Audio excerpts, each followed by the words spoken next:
아, 좋아. 아니, 내가 내 얼굴을 못 봐가지고. 안녕. 어때? 괜찮아? 각도 괜찮아? 신선하지? 수민이 너 아주 그냥 너 때문에 내가 이제 별짓을 다 하네 아주. 자, 거두절미하고요.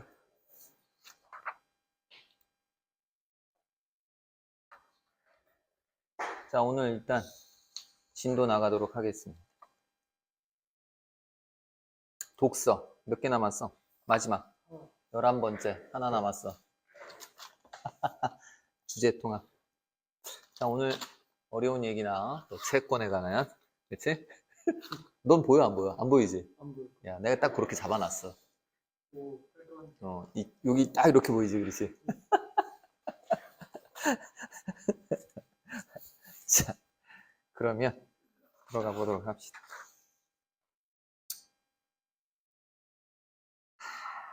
이 자본주의 사회에서 채무, 채권 복잡하지. 어? 이거 다 형사도 되고 민사도 됩니다. 이해가 가죠? 뭐가? 뭐? 항상 아, 예를 들어 형사인 경우에 의무를 지키지 않았으면 처벌 대상이지. 채권자의 의무와 채무자의 의무가 있을 거 아니야? 그걸 이제 제대로 이행하지 못했을 때 당연히 그 형사 처벌 대상이 되겠고, 그거 외에 어떤 정신적 피해 보상, 이거 이제 민사 쪽이지. 그 민사 쪽. 봅시다. 가문단. 채권은 권리야. 일단 권리. 그러니까 권리일 뿐이고 채권이라는 게 딱 명확하게 있는 게 아니에요. 이해가지? 그럼 예를 들어서 내가 이걸 빌렸어. 빌렸어. 그러면 나는 너한테 채무가 있는 거고, 너는 나한테 채권이 생긴 거야. 이해했지? 뭐에 대한 채권? 이 필통에 대한 채권. 자, 채권을 가진 사람을 채권자, 그리고 상대방은 채무자. 그런데 채무자가 해야 하는 특정 행위를 급부. 그럼 나는 너한테 급부가 있는 거야. 예를 들어서 계약을 맺겠지. 이걸 내가 너한테 빌릴 때, 예를 들어 그냥 무상으로 빌려주는 게 아니라면 나름대로 계약을 쓸 거 아닙니까? 내가 이제 너를 빌릴 때 너는 이걸 쓰지 못하니까 그 사이에 너는 나한테 돈을 요구할 수가 있는 거지. 이해가 가지? 그럼 내가 너한테 이게 뭐야, 임대료 같은 걸 줘야 된다면 그게 급부인 거지. 반면에 너도 나한테 권리만 있나? 권리만 있나? 권리만 있네요. 기분이 나쁜데? 자, 봅시다. 채무자가 해야 하는 특정 행위를 급부. 자, 채권과 이에 상응하는 채무는 채무자와 채권자 사이에서 급부를 하기로 약속하는 계약이 성립하면 그 효과로서 발생하는 것이 원칙이다. 다만 법률에 규정된 요건이 충족되면 당사자들의 의사와 무관하게 채권과 채무가 발생할 수 있다. 여기 중요합니다. 의사와는 상관없이 법률에 규정된 요건에 따라서, 이거죠? 법률에 규정된 요건에 따라서 발생하는 것이 있다는 거야. 자, 예컨대 어떤 사람이 고의나 과실로 한 행위로 인해 다른 사람에게 피해가 발생하면 가해자는 피해자에게 했어요. 잠깐, 여기서 중요한 포인트. 가해자는 채무자야, 채권자야? 채권자, 채무자. 가해자는 채무를 지는 거죠. 안 그래요? 네가 나한테 피해를 줬어. 나 억울하잖아. 그럼 너 나한테 뭐 해줘야 돼? 보상을 해줘야 될 거 아니야. 그럼 나는 보상을 받을 권리가 있는 거고, 너는 나한테 보상을 해줘야 될 의무가 있으니까 의무가 있는 놈이 채무자라고. 이해 갔어? 그러니까 나는 채권자고 너는 채무자야. 자, 이렇게 해서 다시 가해자는 피해자에게 이러한 피해 회복에 필요한 돈과 손해보상금을 지급할 채무를 지니게 된다. 이때 고의란 어떤 행위를 일부러 하려는 의사를 뜻하고, 과실이란 어떤 행동을 할 때 그 행동에 대해서 사회적으로 요구되는 주의를 다하지 않은 심리 상태를 뜻한다. 그러니까 쉽게 말해 과실은 뭐야? 실수, 고의, 일부러. 그러면 어떤 게 더 당연히 채무가 더 세? 고의가 고의가 더 당연히 채무가 센 거죠. 이건 뭐 딴 얘기긴 하지만 그 이준석이 그 젓가락 얘기할 때 기자들이 물어봤어요. 이제 후에 소위 이재명을 공격할 그 멘트 발언을 사전에 토론회에서 쓰기 위하여 미리 준비한 거냐? 아니면 그냥 그날 즉흥적으로 나온 거냐를 물어봐요. 이거 굉장히 중요한 질문이야. 이건 무슨 얘기야? 고의냐, 과실이냐? 이걸 물어본 거야. 이해가 가지? 야, 그런데 진짜 그 기자는 똑똑해. 만약에 고의라고, 그러니까 사전에 준비했다고 해도 문제되는 거 아니야? 그렇지. 사전에 그러면은 왜 중간에 거르지 못해? 라는 이제 또 얘기가 나오고, 반면에, 그냥 그날 즉흥적으로 말했다. 그럼 당신의 인격이 문제가 있는 거 아니냐? 안 그래? 인성에 문제가 있는 거 아니냐? 이런 식으로 또 나오는 거 하여튼 진퇴양난이 되는. 하여튼, 말 잘해야 돼요. 알겠어? 사람이 말 실수 때문에 병신이 되는 그런 케이스지. 자, 어쨌건 계속 봅시다. 자, 그래서 다시 고의와 과실까지 개념을 정리했어. 자, 그럼 채권의 발생 원인이 무엇이든 채권은 대개 채무자가 급부를 함으로써 소멸한다. 이해지? 약속을 이행하면 소멸한다. 그러나 상식적으로 판단할 때 급부 실현을 기대할 수 없는 상태인 급부 불능이 발생하면 원래의 급부가 실현되지 않은 채 채권이 소멸할 수도 있다. 오, 놀라운데요? 자, 급부 불능은 발생 시점에 따라서 원시적 불능, 후발적 불능으로 나누어진다. 또 이제 분류하고 있죠, 종류를. 그럼 원시적 불능이란 계약 성립 당시부터 급부 불능 상태였던 경우를 뜻한다. 야, 이런 걸 왜 하지? 애초 계약할 때부터 할 수가 없어. 이건 뭐라 그럴까? 나쁜 새끼네. 애초에. 그 다음에 후발적 불능이란 계약 성립 이후에 비로소 급부 불능 상태가 된 경우를 뜻한다. 예컨대 법적으로 건물 신축이 금지된 토지 위에 건물을 짓기로 하는 계약은 원시적 불능으로 인정이 된다. 이에 비해서 이러한 법적 제한이 없는데에도 공사업자가 공사 개시 후에 자금 난으로 인해서 건물 공사를 할 수 없게 된 경우는 후발적인 불능으로 인정이 된다. 이겁니다. 여기 얘만 나왔는데 얘를 이제 건축과 관련된 이야기를 했는데 애초에 건물을 지을 수 없는 땅에다가 건물을 짓기로 약속을 했다? 또 논란의 여지가 있네요. 자, 어쨌건 그럼 계속 봅시다. 급부가 원시적 불능인 상태에서 체결된 계약은 무효다. 그 내용에 따른 채권 채무는 발생하지 않는다. 그러니까 이와 같은 경우에 실제로 채무자인 경우에 채권자에게 어떻게 해야 돼? 전액 보상해 줘야 돼. 계약 자체가 무효니까. 이해가 가지? 이런 경우 함부로 그리고 그뿐만 아니라 손해배상 채무도 지게 된다는 얘기가 나오지. 손해배상 채무를 지게 된다는 것은 민사까지 갈 수 있다는 뜻이야. 그러니까 형사에서 끝나는 문제가 아니라 민사까지 가서 아주 된통 당하게 되는 거지. 그래서 다만 원시적 불능이라는 사실을 알았거나 알 수 있었던 채무자는 채권자에게 손해배상 채무를 진다. 이게 내가 지금 얘기했던 민사까지 갈 수 있다는 뜻이야. 자, 이에 비해서 후발적인 불능의 경우 계약은 유효하므로 채무 자체는 유지되지만 급부의 내용이 손해배상 지급으로 변경이 된다. 이 얘기는 무슨 얘기냐? 계약은 유효하다. 그러니까 형사처벌은 받지 않는다. 다만 손해배상은 해야 한다. 이런 얘기지. 왜? 결국 계약을 이행하지 못했으니까. 다만 어떤 경우든 급부 불능 상황 발생에 대한 채무자의 고의나 과실이 없으면 또 채무자는 아무런 책임을 지지 않는다. 이것도 뭐 당연한 얘기 아니야? 그러니까 채무자가 잘못한 게 아니야. 채무자가 잘못한 게 아니라면 책임을 질 상황은 아니지. 또한 당연한 얘기죠. 한편 채권자가 급부 불능 상황을 알았거나 알 수 있었다면 이로 인해 채무자의 손해배상액은 어떻게 돼? 줄어들거나 손해배상 채무가 소멸할 수 있다. 이건 왜 그럴까요? 야, 너 알만하지 않았어? 알만했으면 미리 나한테 얘기하면 되는 거 아니야? 왜 그동안 얘기 안 하고 꾹 참고 있다가 이제 와서 얘기하고 지랄이야? 너 나한테 얼마나 더 뜯어내려고? 쌍놈 새끼야? 이런 얘기지. 그러니까 당연히 법원에서는 그런 의도로 네가 얘기를 안 했구나 알고 있는데도 그러면 당연한 얘기지만 야, 이거 채무 없어! 이렇게까지도 할 수 있다. 최대로. 아니면 보상액이 줄어들거나. 다음 원시적인 불능의 경우에 자, 채권자도 원시적 불능임을 알았거나 알 수 있었으면 채무자에게 손해배상 청구를 할 수 없다. 오, 이건 세네요.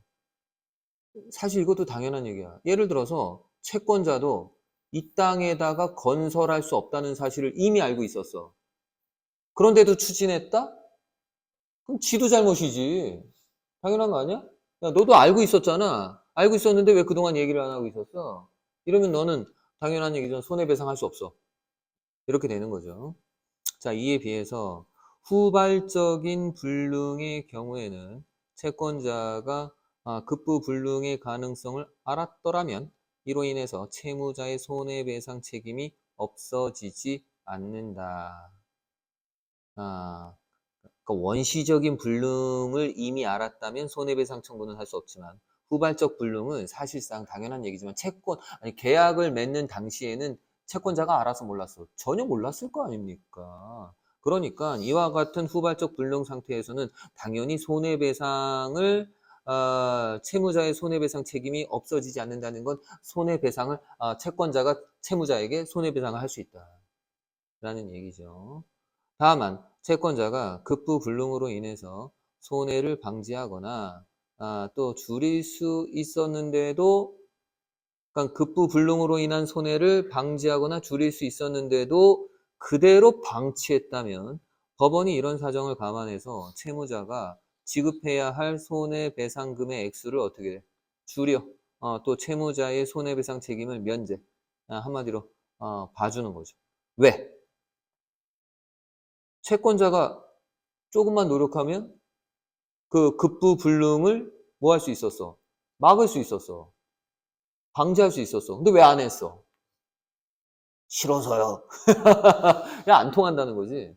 야, 네가 능력이 충분히 그거 막을 수 있었으면 막았어야지. 왜 안 막았어? 그냥 진우가 싫어서요. 병신, 안 돼. 넌 손해배상 청구할 수 없어.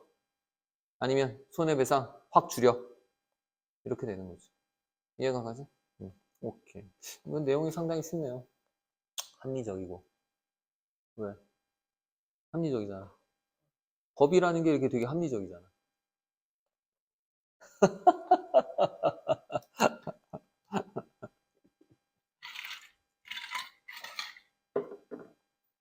그러니까 후발적인 것과 원시적인 불능을 구분해서 표로 정리하면 좋겠는데, 너 아까 보니까, 그렇지. 이렇게. 이거 좀 더럽지만, 그래. 표는 아니네. 표를 이렇게 좀 이렇게 깔끔하게 더 이렇게 했으면 더 좋았을 것 같긴 한데. 알아. 이 정도면 괜찮아요. 가문다.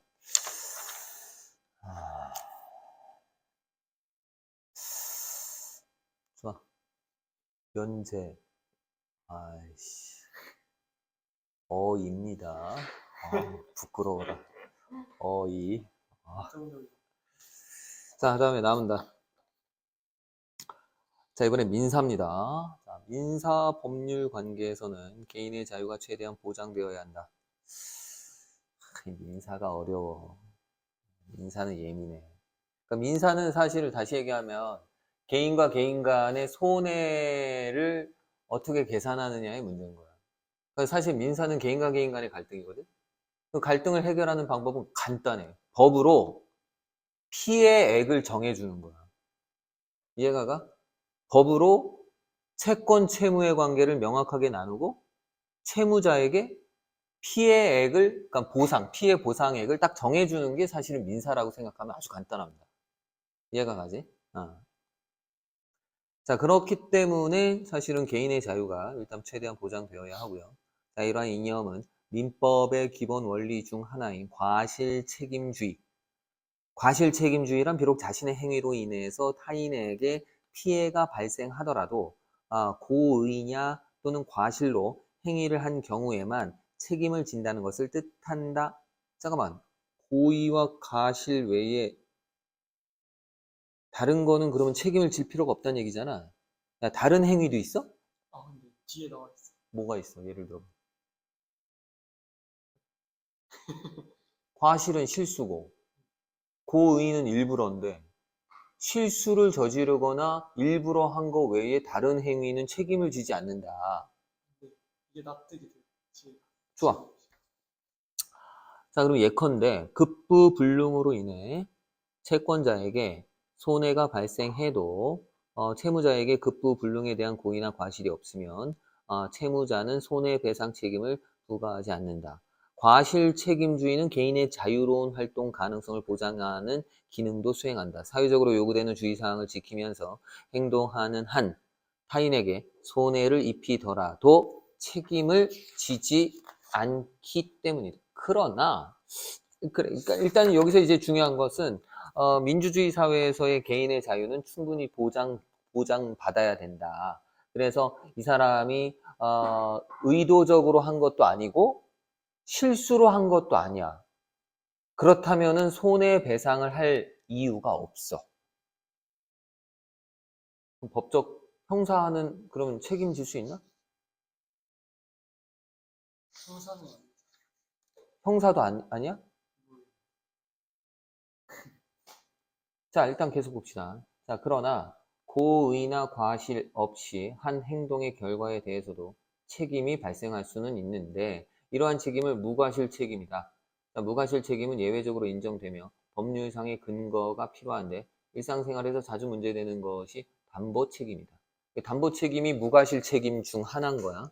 무과실 책임의 일종인 담보 책임은 유상계약, 즉 채무자의 급부에 대한 대가로서 채권자도 채무자에게 반대급부를 해야 하는 계약의 경우에 적용된다. 이 반대급부 무엇인지 이해가 가? 무슨 말인지?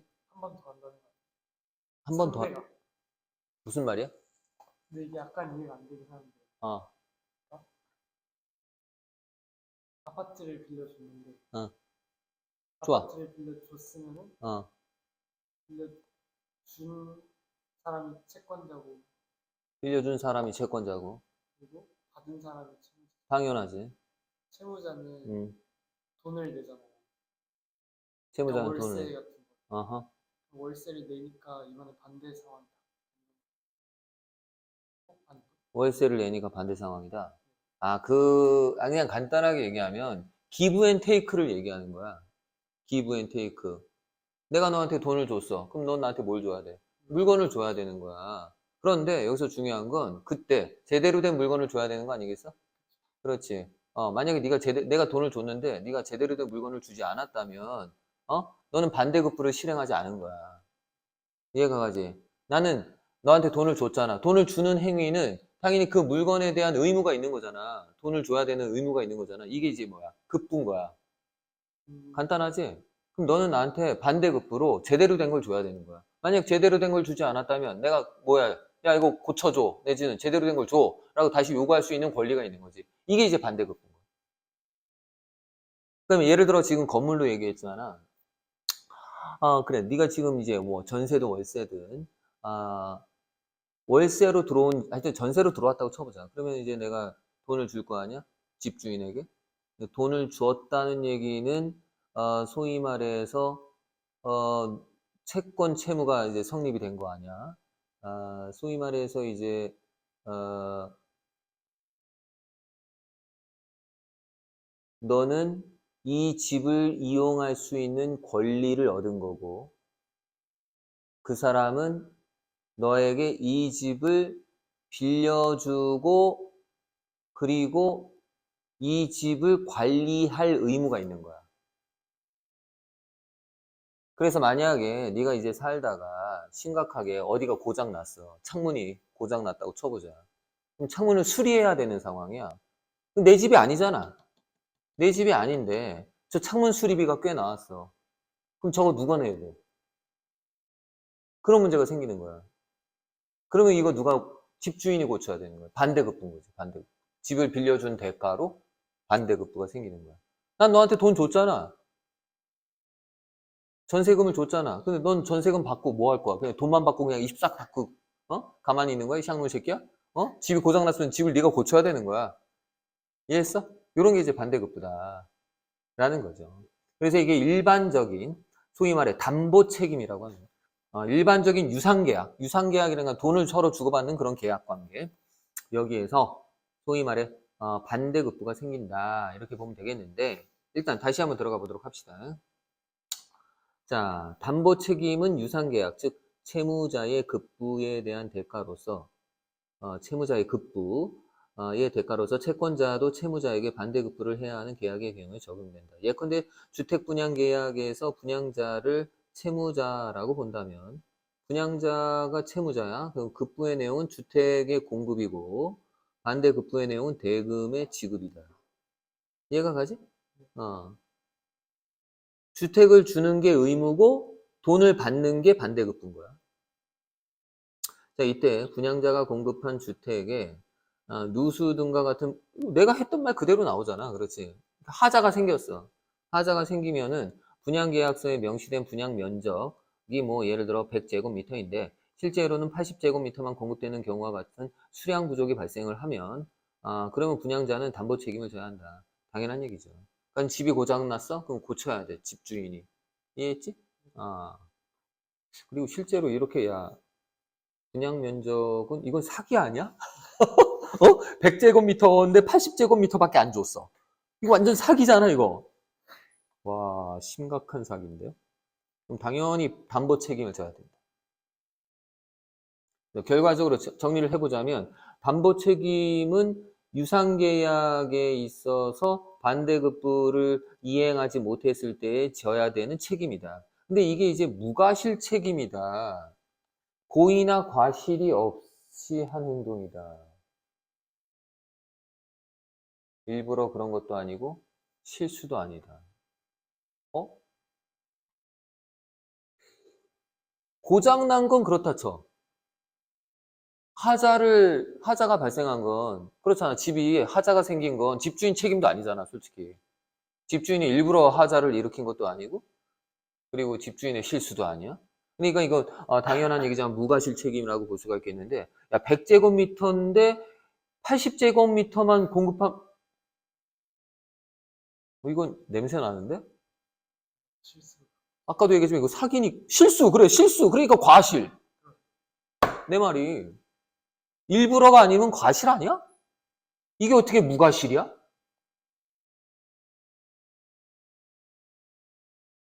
그런데 이것도 경우가 있겠지. 진짜 몰랐을 수도 있지. 저는 100제곱미터인 줄 알았어요. 진짜 몰랐어요. 과실 아니야. 그런 과실인데요. 아무리 그래도 과실인데 진짜? 일단 이제 뭔 소리야? 갑자기 이 새끼 거기서 이 집에 왜 나와?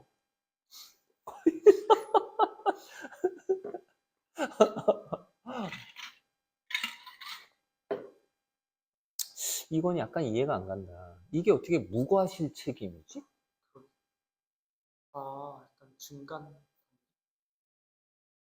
본인이 한 게 아, 그럴 수도 있겠네. 그렇지.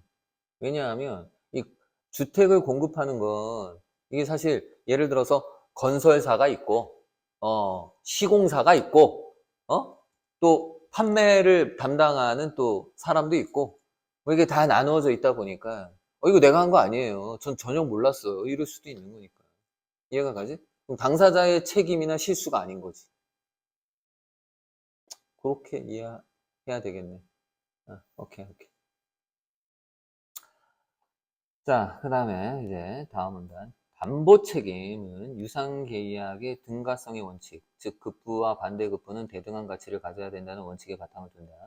급부에 하자가 있거나 또 급부의 수량이 부족을 하면 반대급부에 상응하는 가치를 가질 수 없으므로 채무자에게 이런 사태 발생에 대한 고의나 과실이 인정되지 않아도 책임을 져야 한다. 이해가 가죠? 다시 한번 정리를 하자면 담보 책임은 채권자가 채무자에게 반대급부의 어떤 그 계약 관계를 이행을 해야 하는데, 그런데 만약에 그걸 이행하지 못했을 때 벌어지는 사건으로 고의나 과실이 없는 상태에서 벌어지는 일이다. 자, 그래서 담보 책임이 성립하면 채권자는 채무자에게 손해배상 청구만 할 수 있는 것이 원칙이며, 이때 손해배상액은 급부의 가치가 반대급부의 가치에 미달하는 가액만큼이다 했는데, 잠깐 여기 중요한 정보가 두 가지가 있어요. 다시 한번 첫 번째, 이렇게 무과실 책임인 담보 책임이 성립이 됐을 때 손해배상 청구만 할 수 있다. 이 얘기는 형사처벌은 할 수 없다는 뜻이에요. 민사만 걸 수 있다. 민사만. 그리고 손해배상액은 급부의 가치가 반대급부의 가치에 미달하는 가액. 그 얘기는 뭐야?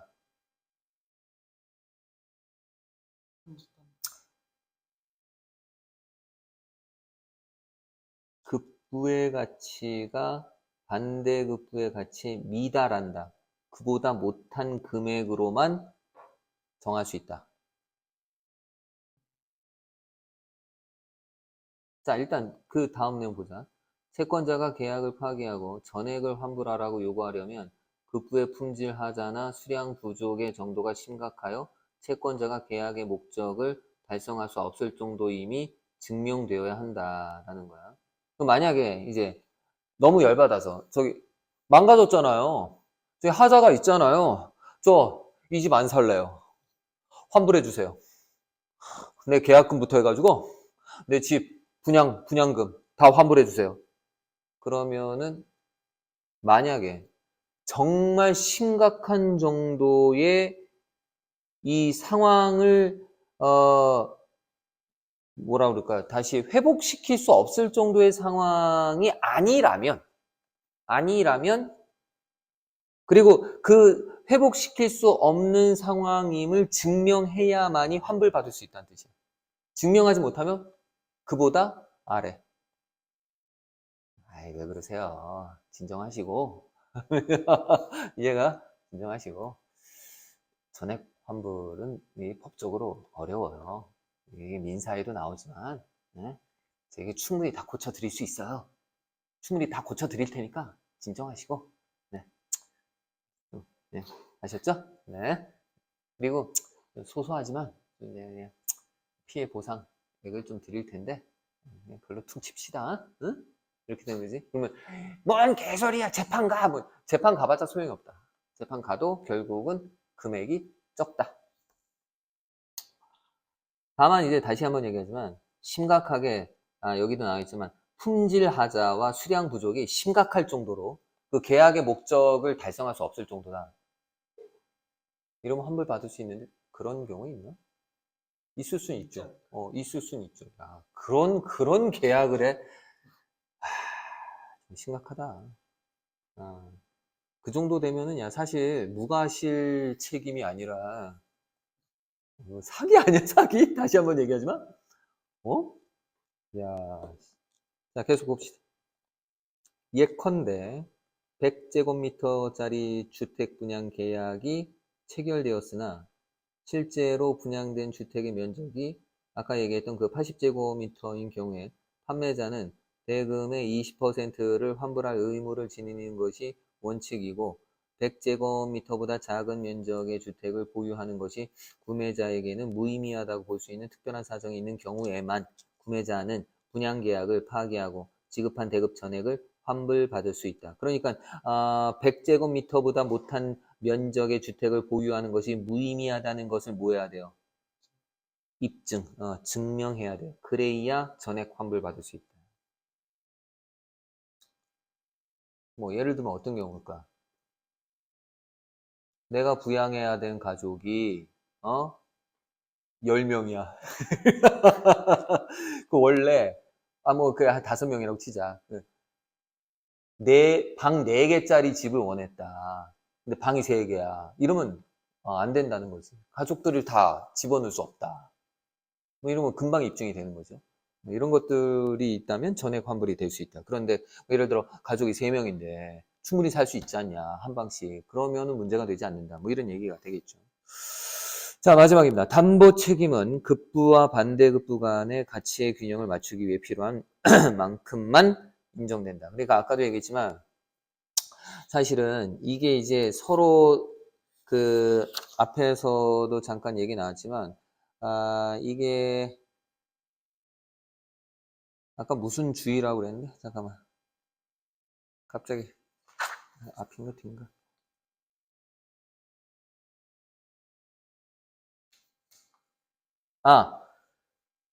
등가성의 원칙. 이해가지? 계약 관계 당사자들 간의 그 등가성의 원칙에 따라서 그래서 급부와 반대급부 간의 가치의 균형을 맞추기 위한 필요한 만큼만 인정된다. 그 이상의 손해를 배상받으려면 채권자는 채무자에게 채무 불이행 책임을 추궁해야 한다. 예컨대 주택 분양 사안에서 분양자의 고의나 과실로 인해 주택의 결로가 발생한 경우에 이러한 하자로 인해 주택의 가치가 낮아진 가액은 담보 책임에 근거한 손해배상의 대상이 되지만 결로로 인해 매수인이 보관하던 물품이 망가진 경우 그 물건값에 해당하는 손해는 채무 불이행 책임에 근거한 손해배상의 대상이 된다.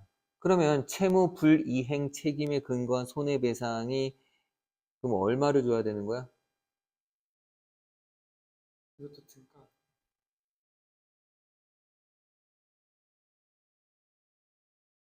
근데 이건 정말 되게 애매해. 예를 들어 결로가 발생했어. 결로가 뭔지 알죠? 뒤질래? 이슬이 맺히는 거. 아니 무슨 얘기냐? 새 아파트를 지었어. 분양해서 들어갔단 말이야. 새 거야, 새 거. 그런데 외벽과 그 내벽 사이에 소위 말해 단열 이걸 제대로 안 해서 이해가지? 단열 이 재료를 제대로 쓰지 않아서 이 바깥 온도와 실내 온도 차로 인해서 벽에 이슬이 맺히는 거야. 그런데 이걸 계속 놔두면 어떻게 돼? 곰팡이. 곰팡이면 또 썩어, 벽이 막. 이해가 가지? 그게 결로 현상이거든.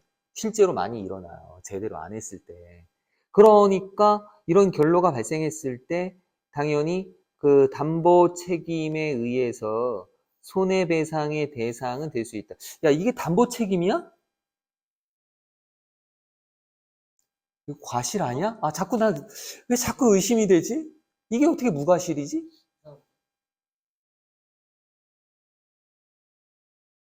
만약에 이런 거지. 어, 건설사의 입장에서는 정해진 규칙대로 다 지었어. 그런데도 발생했어, 결로가. 그럴 수도 있지. 그러면 이제 과실은 아닌 거지. 일부러 그런 것도 아니고 실수도 아닌 거야. 저희 제대로 했는데 생겼으니, 뭐, 그러면 뭐 일단은, 담보 책임을 저희가 져 드리겠습니다. 그리고 담보 책임으로서 손해배상을 좀 드리도록 하지요. 그런데 이제 그것 때문에 곰팡이 때문에 거기 이제 창고에 나왔던 물건들이 썩었어. 예를 들어서. 그러면 이것은 어떻게 해야 되느냐 했는데 채무 불이행 책임에 근거한 손해배상의 대상이 된다. 한마디로 손해배상을 해줘야 된다. 근데 내가 이제 여기서 지적하고 싶은 사항이 뭐냐면 이미 썩었던 거 아니야? 오, 그럴 수 이미 썩었던 거 다 갖고 와서 이게 결로 때문이라고 오리발 내미는 거 아니야? 그러면은 이거 입증해야 되는 거 아니야? 그러니까 여기서도 중요한 포인트는 그렇다면 채권자의 입장에서는 그걸 뭐 해야 돼? 입증할 필요가 있는 거지. 이게 확실히 결로 때문이라는 사실. 이해가 가? 오케이. 그거까지 우리가 또 기억해 둬야 됩니다. 이해가 가지? 좋습니다. 오케이. 졸려? 잠깐 쉬어. 저 꺼. 있어. 아하. 자.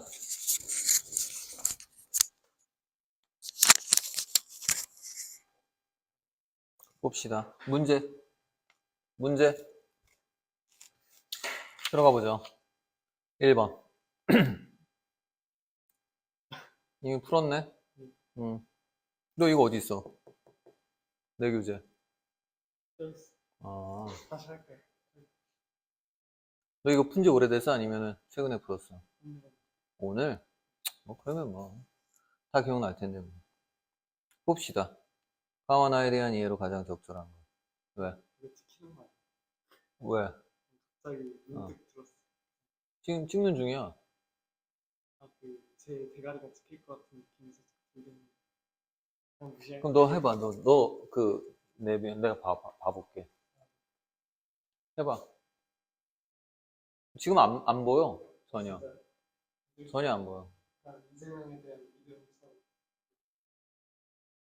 너 공부하는 척 해봐. 안 보인다고. 안 보여. 네, 알았어. 좀 약간 더 비틀게. 진짜 안 보인다니까? 믿었는데 알고 네가 이제 앞으로 머리를 내밀면 여기 약간 까만 부분이 보이긴 하는데, 지금 상태로는 안 보여. 자, 1번 봐. 채무자, 채권자. 계약을 하지 않은 한, 채무자에게 급부 의무가 발생할 수는 없다. 채권자, 채무자가 계약을 하지 않는 한, 계약을 하지 않는 범죄. 뭐라고? 법적 처벌. 이런 어. 거는 계약이 아니지. 그런데, 채권과 채무가 그런 데서 나올 수 있어. 계약을 하지 않는 한이 아니에요, 진짜. 계약을 안 했어도, 채권과 채무 관계는 얼마든지 아까도 얘기했잖아, 그렇지? 반드시 그 유상계약만 해당되는 사항은 아니다. 유상계약에서 급부의 가치가 반대급부의 가치에 이르지 못하면 그 유상계약은 파기되는 것, 파기가 웬 말이야. 어? 전액을 환불하는 경우는 극히 드물어요. 다시 한번 얘기하지만. 그러니까 계약 파기도 극히 드문 경우지. 그 다음에 급부의 후발적인 불능이 발생한 경우에 채무자에게 이에 대한 과실만 인정이 되고 고의가 인정되지 않으면 채무자의 손해배상 채무가 발생하지 않는다? 이것도 뭔 개소리야. 어디에서 틀린 거야, 이거는?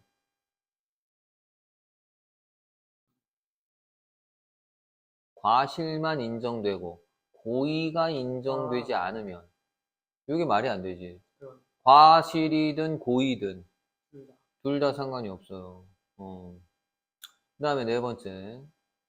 자, 급부의 후발적인 불능이 발생한 경우에 채권자가 이로 인해 입게 될 피해를 줄일 수 있었는데도 그대로 채권자가 말이야 방치했다는 사정은 손해배상 액수에 엄청난 영향을 미치죠.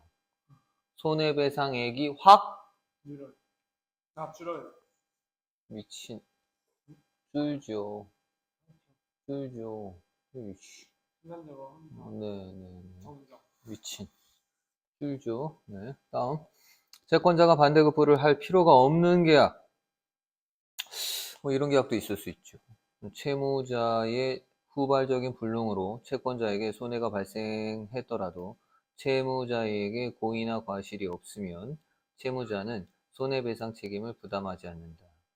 요게 일단 답이 될 수 있는데 반대급부를 할 필요가 없는 계약인 경우가 소위 말해 이 얘기는 아까 얘기한 유상계약이 아니라는 얘기죠. 이것도 약간 그거 벌금. 무슨 얘기야? 벌금? 페이드랑 뭔데?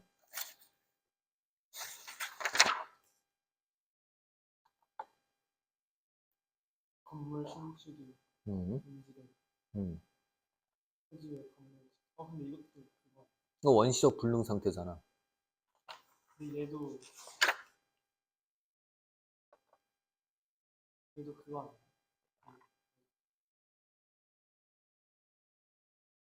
맥을 유상계약. 유상계약이 아닌 건 그러니까 반대급부를 할 필요가 없다는 얘기는 유상계약 자체가 아니라는 거예요. 그런 게 있어. 아, 계약인데 한정만 주는 거.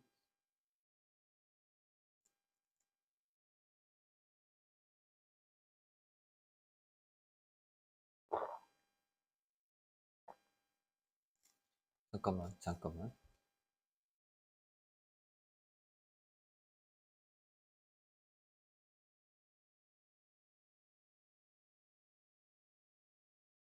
채무의 후발적인 불.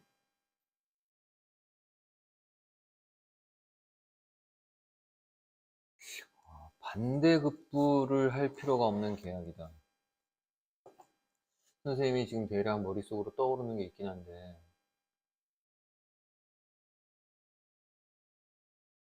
명확하게 하기 위해선 제미나이를 또 활용해보자. 우리가 컴퓨터가 바로 앞에 있으니까. 뭐? 제미나이. 재민이? 재미나. 내가 재민이라고 했다가 엄청나게 쪽팔림을 당했어요. 어? 재미나이라고.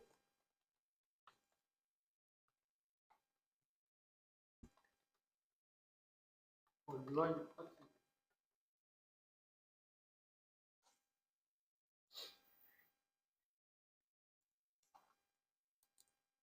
자, 어떤 답이 나올까? 생각이 길어지는군. 그냥 수능 특강 유지한 거.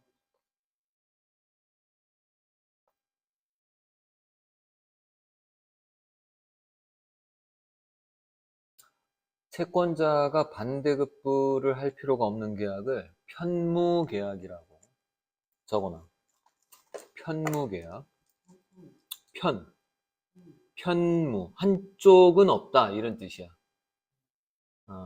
편무계약. 이거는 당사자 중에 한쪽만 채무를 부담한다는 얘기야. 근데, 그렇지. 내가 예상한 게 이거야. 증여야, 증여.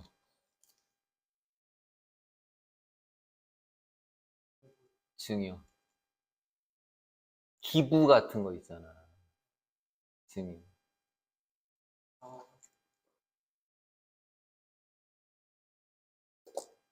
이제 일반적으로 증여는 이제 소위 말해 상속 관계에 있을 경우에, 상속이 아니라 살아있을 때 주는 경우지. 이걸 증여라고 하고, 또는 예를 들어서 특정 단체에 일정 금액을 이렇게 내는 거, 이런 것도 기부에 해당이 된다고 볼 수가 있겠지.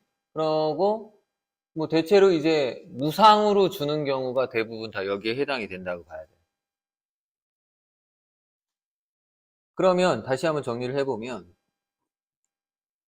어, 채무의 후발적인 불능으로 채권자에게 손해가 발생이 되었을 때 채무자에게 고의나 과실이 없었다면, 이제 정리가 되겠어. 예를 들어서 무상임차, 이것도 여기에 해당이 돼. 무상임차, 빌려주는 거 공짜로.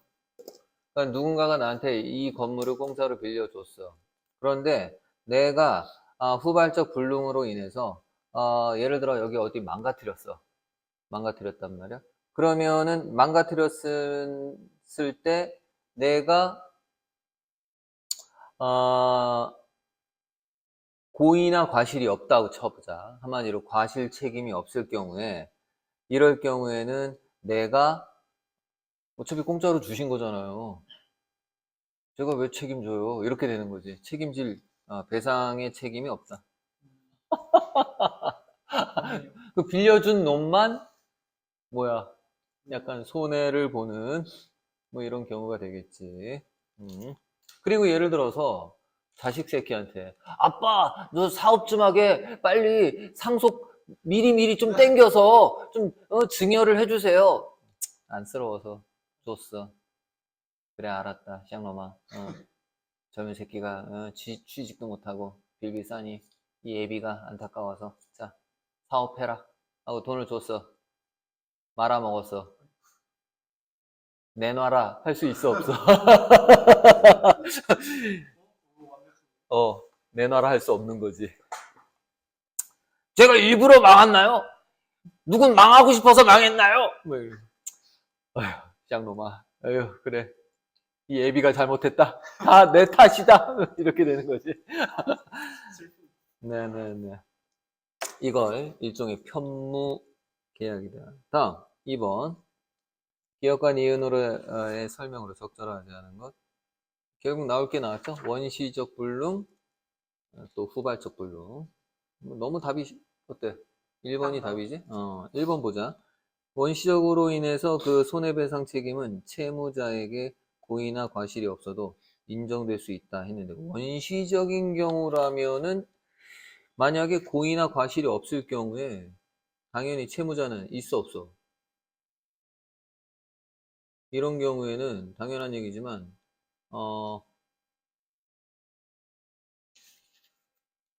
아무런 책임을 지지 않는다. 이런 경우지.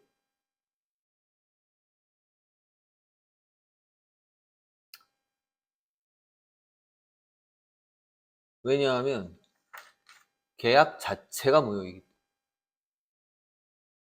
계약 자체가. 나머지 것들 예를 들어 2번에 자 후발적인 거야. 후발적인 불능이 발생하더라도 채무 자체는 유지되고 그리고 급부의 구체적인 내용이 변경된다 했는데 채무 자체는 당연히 후발이니까 유지가 되고요. 급부의 내용이 변경이 돼서 그만큼의 손해배상이 나오는 거죠. 여기 채무 자체가 유지가 되기 때문에 다시 한번 얘기하지만 이와 같은 경우에는 형사처벌은 면하고 다만 이제 손해배상금이 좀 낮아지거나 뭐 이렇게 조정이 된다. 그런 얘기지. 그 다음에 3번에서 자 기억은 니은과 달리 계약 무효 사유가 된다. 아까도 얘기했죠. 원시적인 불능인 경우에 무효. 그 다음에 네 번째 니은은 기억과 달리 계약 체결 이후에 사정 변경을 당연한 얘기죠. 반영이 되고요. 그 다음에 마지막으로 기업과 니은은 모두 급부의 현실 실현 가능성에 대한 상식적인 판단을 거쳐서 인정된다. 이게 당연히 상식적인 건 법이 상식적인데 아까도 얘기했듯이 손해배상액이 그 액수를 넘을 수가 없는 거야. 이게 당연히 상식이죠. 담보 책임 적절치 않은 겁니다.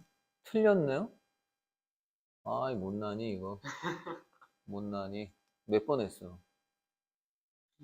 네, 5번부터 봅시다. 비밀은 무슨? 채무자가 채권자로부터 반대급부를 받았는데도 이에 상응하는 급부를 제대로 이행하지 못한 경우에 발생한다. 잠깐만.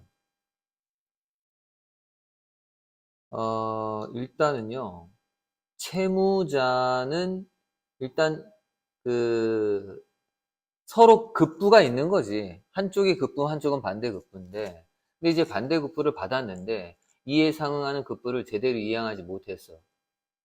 그러면은 당연한 얘기지만 여기서 담보 책임이 있을 수는 있는 거 아닙니까? 그게 비록 실수나 그러니까 과실이나 고의가 아니더라도 발생할 수는 있죠. 근데 갑자기 네. 질문이 들었는데 네. 이게 그럼 위치가 바뀌어도 돼요? 뭐가? 급부를 받았는데도 반대급부를 제대로 이행하지 상관이 반대 없어. 상황이 전혀 상관이 없어. 어차피 이건 말이야 쌍방간에 아까도 얘기했잖아 등가적인 원칙이야. 그러니까 여기서 말하는 반대급부와 급부의 관계는 균형된 거 아니야? 이해가지? 그러니까 맞는 거야. 이거 바뀌어도 상관이 없어요. 왜냐하면 사실은 민법에서는 채무자도 그렇고 채권자도 그렇고 동등하게 보고 당연한 얘기지만 그 둘의 자유를 최대한 보장하는 과정에서 둘이 누군가가 피해를 누구에게 줬느냐를 따지는 문제이기 때문에 당연히 채권자가 채무자에게 피해를 줄 수도 있는 거고 이해가 가죠? 채무가 채권에게 피해를 줄 수도 있는 상황이기 때문에 이건 상관이 없다. 다만 그게 고의냐 과실이냐 또는 무과실이냐 이걸 따지는 거지. 그 다음에 두 번째, 답이 2번이었죠. 채무자에게 과실이 있어도 채무 불이행 책임과 함께 인정될 수는 없다고 했는데 채무자에게 과실이 있는 상태에서 채무 불이행 책임과 함께 인정될 수 없다고요? 지문에 그대로 있어. 어디 나와? 사진 중에 기억이 안 나. 그 발언이 그대로 있어.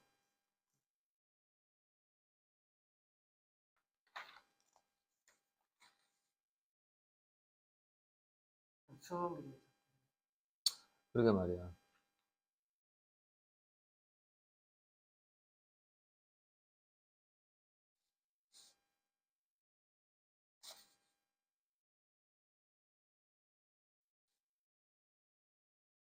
근데 사실 이 부분은 문제가 되는 것이 과실이 있는 상태잖아요.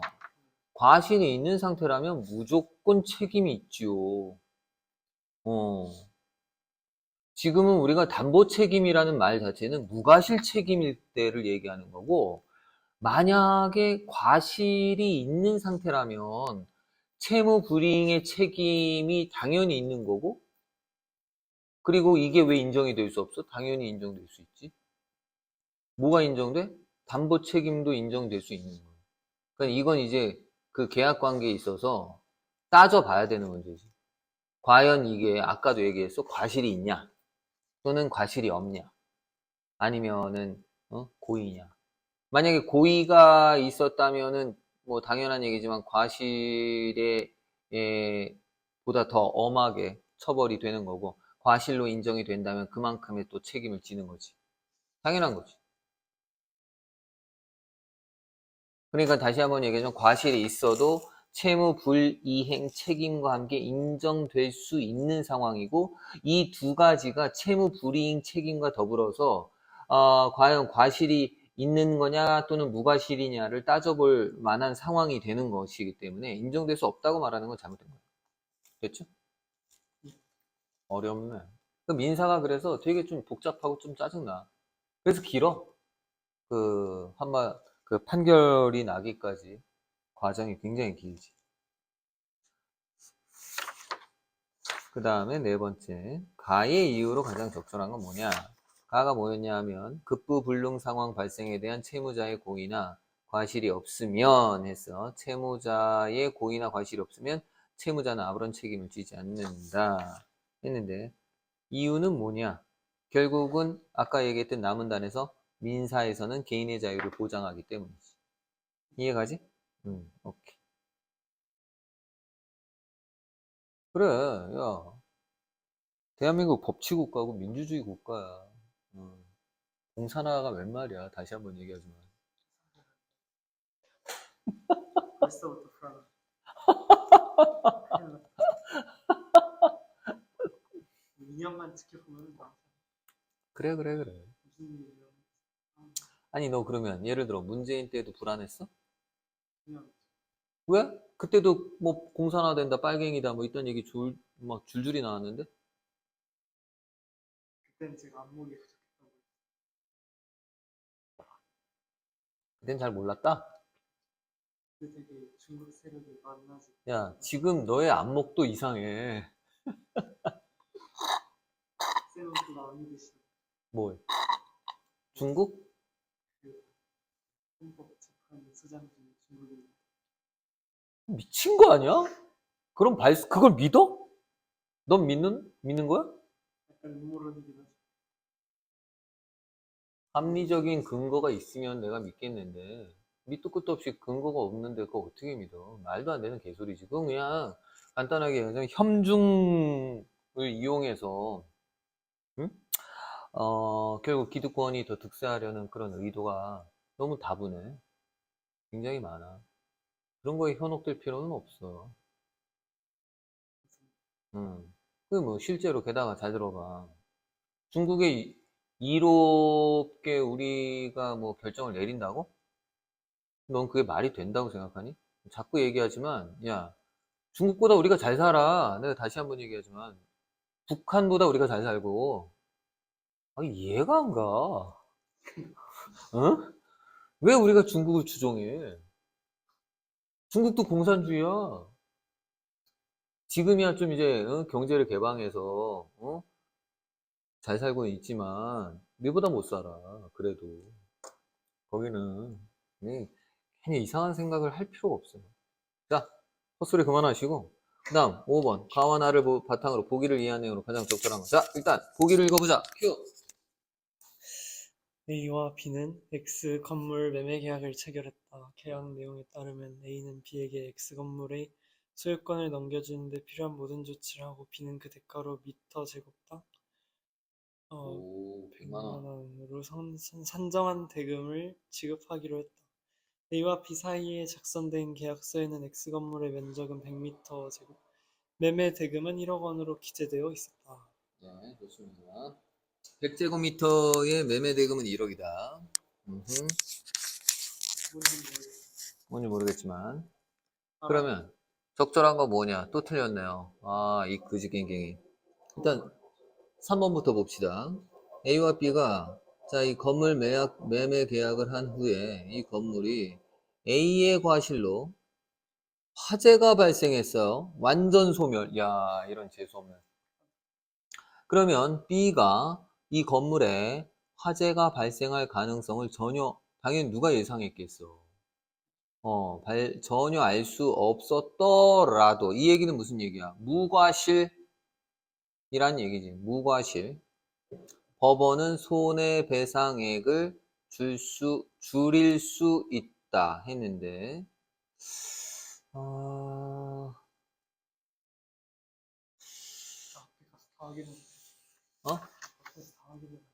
어? 손해배상액을 줄일 수 있다.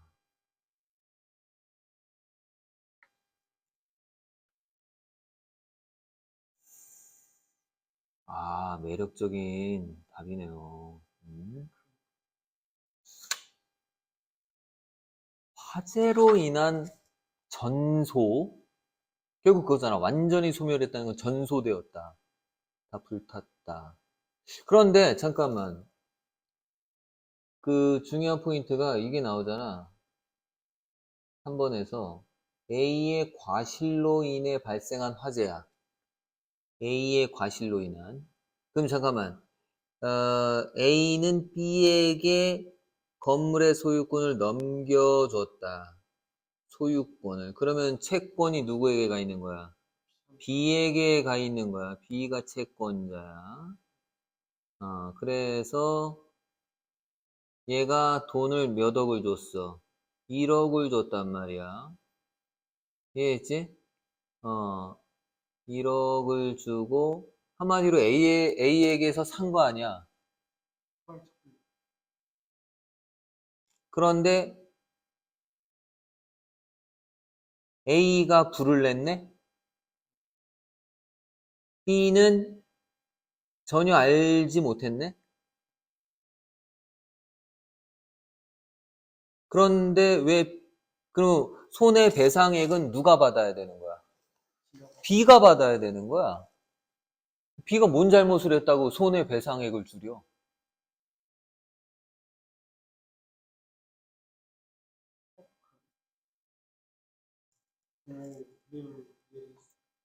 지금 게다가 A의 과실이 밝혀졌어요. 그럼 과실로 인한 책임을 져야 될 거 아닙니까? 지금 우리는 무과실에 집중하면 안 되고 과실 책임에 집중을 해야 되는 상황이야. 그럼 과실 책임이면 뭐 봐줘? 그런 게 어디 있어? 적어도 말이야 손해배상액이 1억 원이 나온 거 아니야. 이 집값이 1억이니까 그럼 1억은 배상해줘야지. 이해했어? 아 정신 차려 자식아. 그 다음에 답이 1번이야. A와 B가 건물 매매 계약을 할 때 이미 건물이 화재로 완전히 소멸된 이건 뭐야?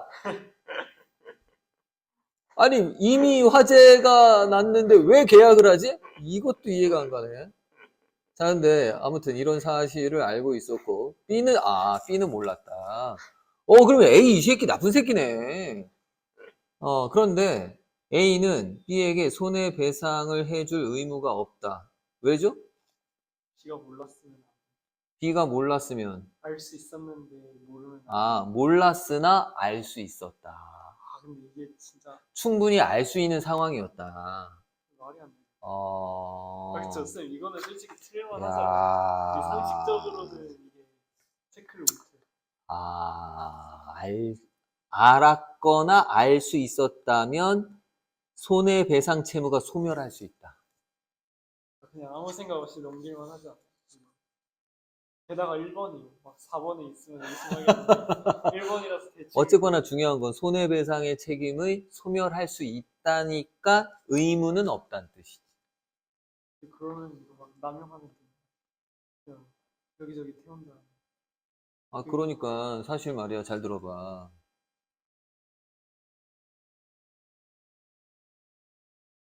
내가 나의 입장에도 마찬가지인데, 내가 여기 권리금을 얼마를 주고 들어왔거든. 근데 내가 지금 뒤늦게 생각을 해보니까 그 권리금이 좀 터무니없이 셌어. 왜냐? 이 기자재들을 보면 다 싸구려야. 싸구려. 진짜, 야, 책상 이거 얼마나 싸구려냐? 게다가 이 벽도 봐. 이거 제일 싼 벽으로 한 거야. 난 그걸 또 모르고 말이야. 그런데 내가 이제 사실은 물론 시간적인 여유가 없었지만 내 핑계지만 내가 좀 더 시간적인 여유가 있었고 상황을 판단할 수 있는 여유가 있었다면 이런 거 좀 알아봤을 거 아니야. 그래서 여기에 어울릴 만한 권리금이 어느 정도일까 내가 일단 좀 알아볼 수도 있었다 이거지. 근데 내가 알아보지 않았어. 그냥 급한 마음에 그냥 바로 계약을 해버렸어. 그러면 쉽게 말해서 이런 사실을 몰랐으나 알 수는 있었던 상황인 거지. 쌍! 이러면 당연한 얘기지만 내가 만약에 야 권리금 너무 많아 좀 줄여줘 라고 했을 때 그쪽은 책임이 있다 없다? 없다는 거야. 미쳤냐? 너 알 수 있었잖아. 이렇게 나오면 내가 할 말이 없는 거야. 딱 맞네. 그렇지. 야 너가 계산해 보면 나오는 거 아니야? 너 내 말만 믿고 너 그냥 한 거 아니야. 네. 네 책임도 있는 거야. 이렇게 되는 거지. 이거 안 알아본 책임이 있어. 정신 차려, 자식아. 정신 차려, 박민은? 뭐 이렇게 되는 거지. 사실 그래서 약간 깎아달라고 그랬거든?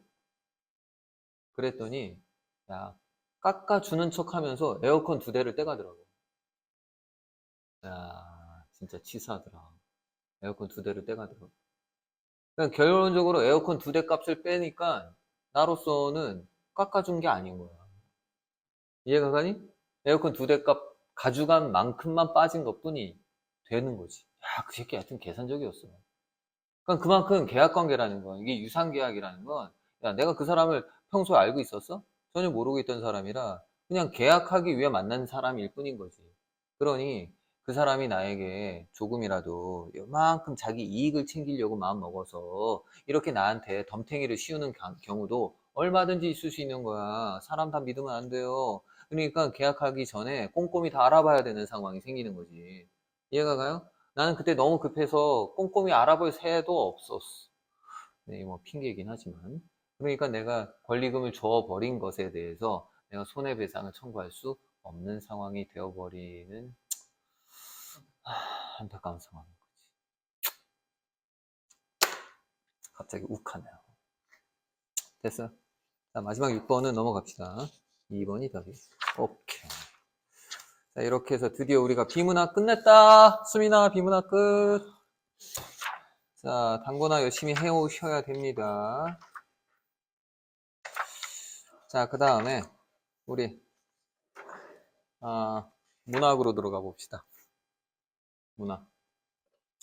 자,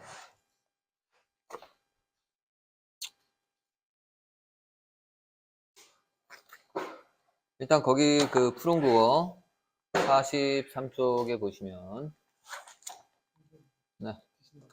이거 맛있는 거야. 너무 맛있어. 어.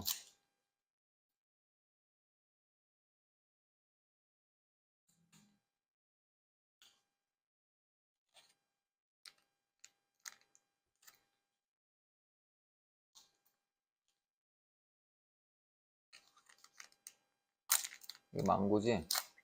그래, 여기 은근히 맛있더라고.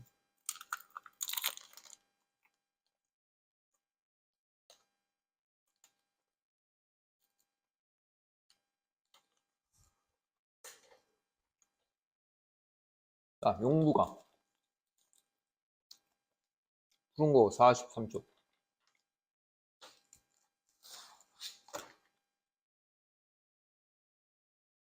여기서 이제 용부라는 말은 무슨 뜻이야?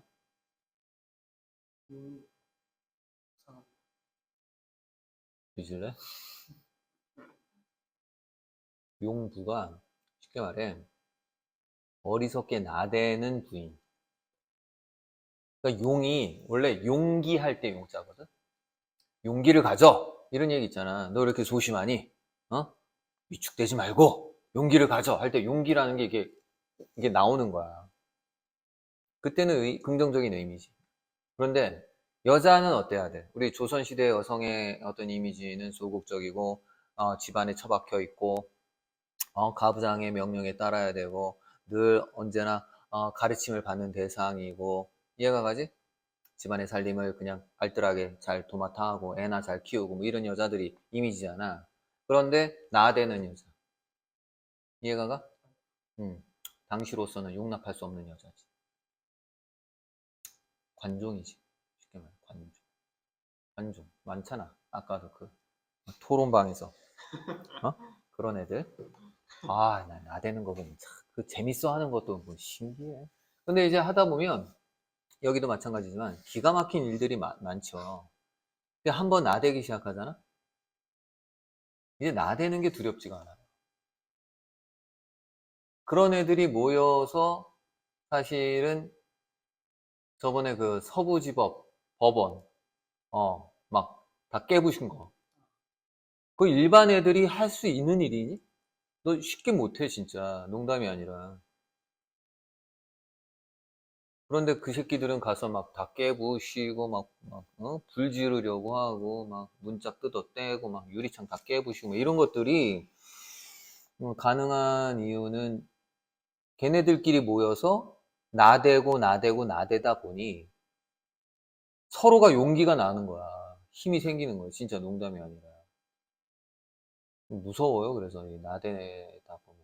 지금도 그래서 이제 조선시대 때에는 이 여성이 이렇게까지 행실이 바르지 못하고 나대는 여자들에 대해서 매우 부정적으로 얘기해 봤기 때문에 이런 여성들에 대한 경계를 하라는 측면에서 교훈과 풍자를 담아낸 작품을 쓴 거지.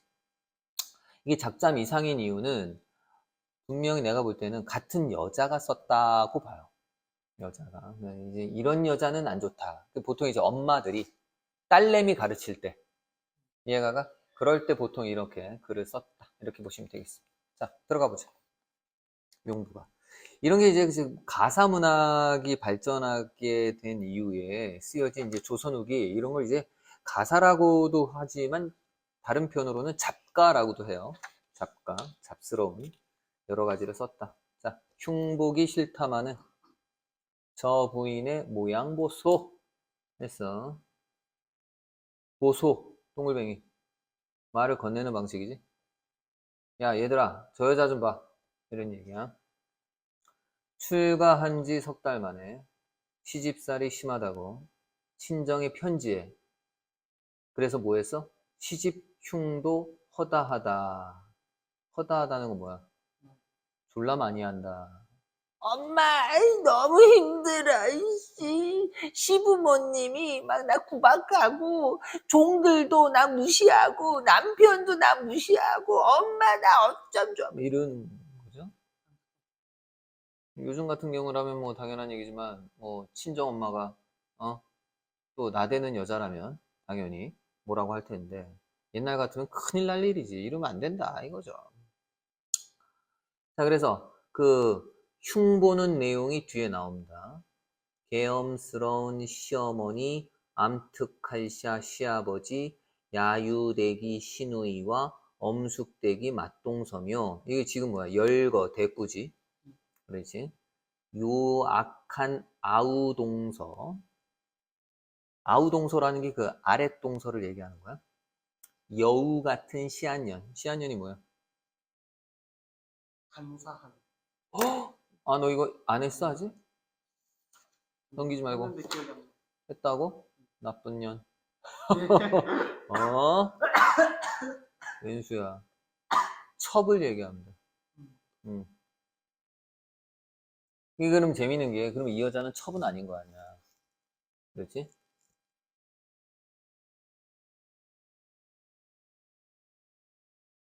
근데 뒤에는 시어머니랑 시아버지 위치가 반대로 있는 어디? 어디 딴데 있던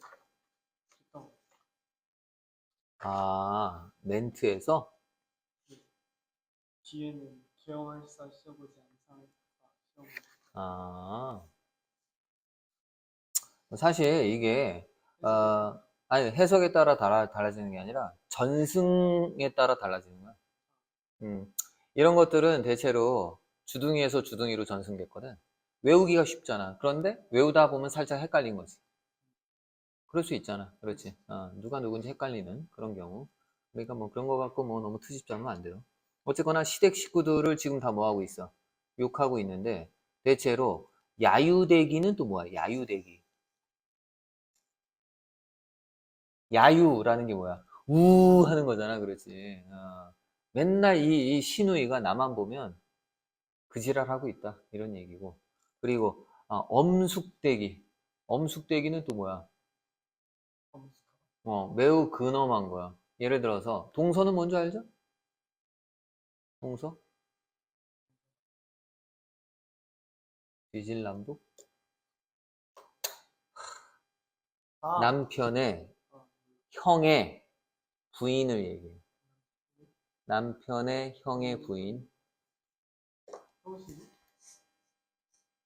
남편한텐 형수지. 맞아. 남편한텐 형수고, 남편의 부인이 있잖아. 부인이 나고, 나. 어? 그럼 나의 입장에선 동서지. 약간 반대로 되는. 뭐가 반대로 되는? 아, 약간 남자는 형식이고 여자는 형식. 아, 그래. 뭐 하여튼 뭐 그런데 예를 들어 봐봐. 여기 이제 여자가 있어. 여자의 남편이 있을 수 있겠지. 그렇지? 결혼했어. 근데 남편의 형제가 있어. 형제가 있는데 잘 들어봐. 위에 형이 있고, 어? 아래에는 동생이 있어. 어? 네. 동생이 있단 말이야. 근데 형의 부인이 있을 수 있어. 어려워. 남편의 부인, 동생의 부인도 있을 수 있잖아. 이 부인과 이 여자와의 관계는 얘도 부인이잖아, 사실은. 그래서 같은 처지라고 그래서 동서라고 그래. 음, 이 둘이 동서야. 근데 얘는 형의 부인이니까 맞동서 또는 윗동서 이렇게 불러. 윗동서. 얘는 아우동서 또는 아랫동서. 같은 동서인데 이해했지 무슨 얘기인지. 그런데 또 한 가지 중요한 포인트가 있어. 뭐냐면 예를 들어서 이번엔 여자의 입장에서 남편의 형의 부인을 얘기했잖아. 그럼 이제 반대로 이 여자도 마찬가지야. 여자도 이게 남편이 있고 부인이 있는데 이 부인도 여자 형제가 있을 수 있잖아. 언니가 있을 수 있고 여동생이 있을 수 있지. 그럼 언니의 남편도 있을 수 있잖아. 여동생도 남편이 있을 수 있잖아. 그럼 이 남편끼리도 동서야 또. 여자만큼 잘. 그렇지. 그러니까 약간 이게 이렇게 됐을 때 형식인 거죠. 뭔 소리야? 아니, 형수는 어떤 거냐? 남편이 형의 부인을 부를 때 쓰는 말이야. 형의 부인을, 형수님. 그러면 동생의 부인 부를 때 뭐야? 제수님. 너무 어려워. 그냥 다 시험 몰라. 야, 이게 무슨 아메리칸 줄 알아? 저 아저씨가? 너무 많아. 여긴 대한민국이야. 아. 그러니까 이럴 때 배우라고. 내가 가르쳐 줄 때 좀 기억하라고. 써먹으라고, 자식은. 처음에는 되게 어색한데요. 나중에는 편해, 오히려. 부를 말이 딱 정해져 있잖아. 고민하지 말고 형수님 이러면 되는 거지. 아니면 동서. 아니면 실제로 근데 잠깐만 윗동서인 경우에 동서 이렇게 부르지 않고 보통 형님 이렇게 불러. 아랫동서는 그냥 동서 이렇게 부르고. 자, 어쨌건 여기서 이제 야유나하는 시누이 그리고 엄숙하기 짝이 없는 맞동서다. 이 얘기는 무슨 얘기냐? 사실 동서는 서로 동서지간끼리 뭔가 통하는 게 있지 않냐. 그래서 뭔가 좀 위로받고 싶고, 좀 같은 처지니까 동병상련이고, 그래서 슬쩍 저 형님 저 너무 힘들어요. 이렇게 한마디 하잖아? 그런데 이제 맞동서가 어떻대? 엄숙하기 이를 데 없어. 이봐, 동서. 원래 시집살인 다 그런 거야. 그런 거 참고 살아야지. 어디서 힘들다고 투덜대? 뭐 이런 엄숙하기 짝이 없는 이런 모습인 거지. 더구나, 아우동서는 유학하기 짝이 없대. 유학하다는 건 뭐야? 아주 사악하다. 이기적이라는 얘기지. 열나 이기적이야. 그리고 마지막으로, 이 첩은 여우 같대. 유일하게 지금 동물에 빗대어서 여우 같은 년. 우리 보통 어떤 년? 매우 얄밉고 아주 지만 알고 뭐 이런 거죠. 이기적인.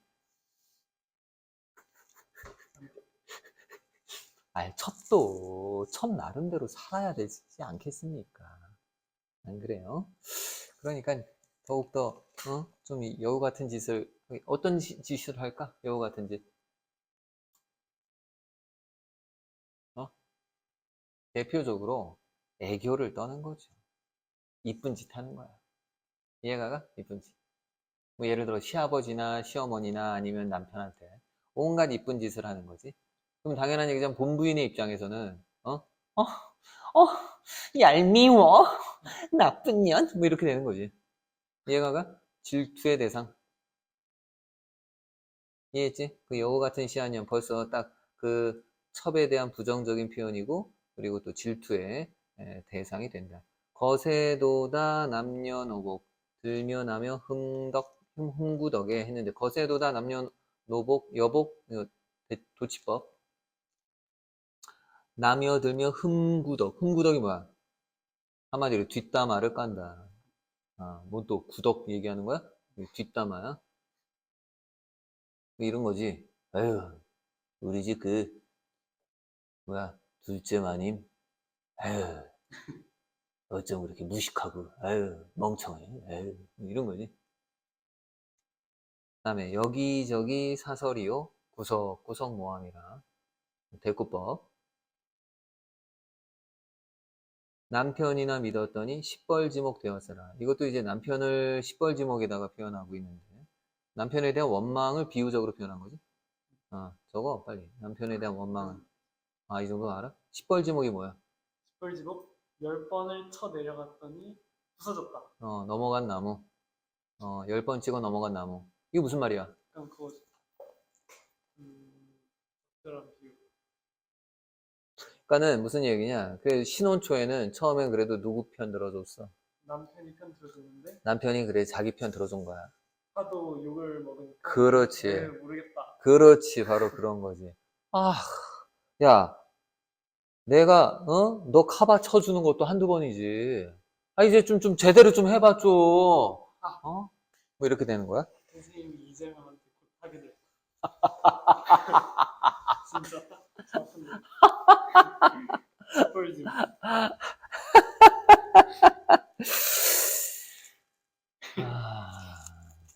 좋아요. 어떻게 되나 봅시다. 네. 어이가 없네. 그래. 시집살이 못하겠네. 간수병을 기울이고. 이 말은 또 뭐야? 간수병. 간수가 뭐냐? 간수가 뭐야? 모르지. 이게 두부를 만들고 난 물인데 소금기가 엄청 많아서 아주 짠 물이야. 먹으면 안 좋아.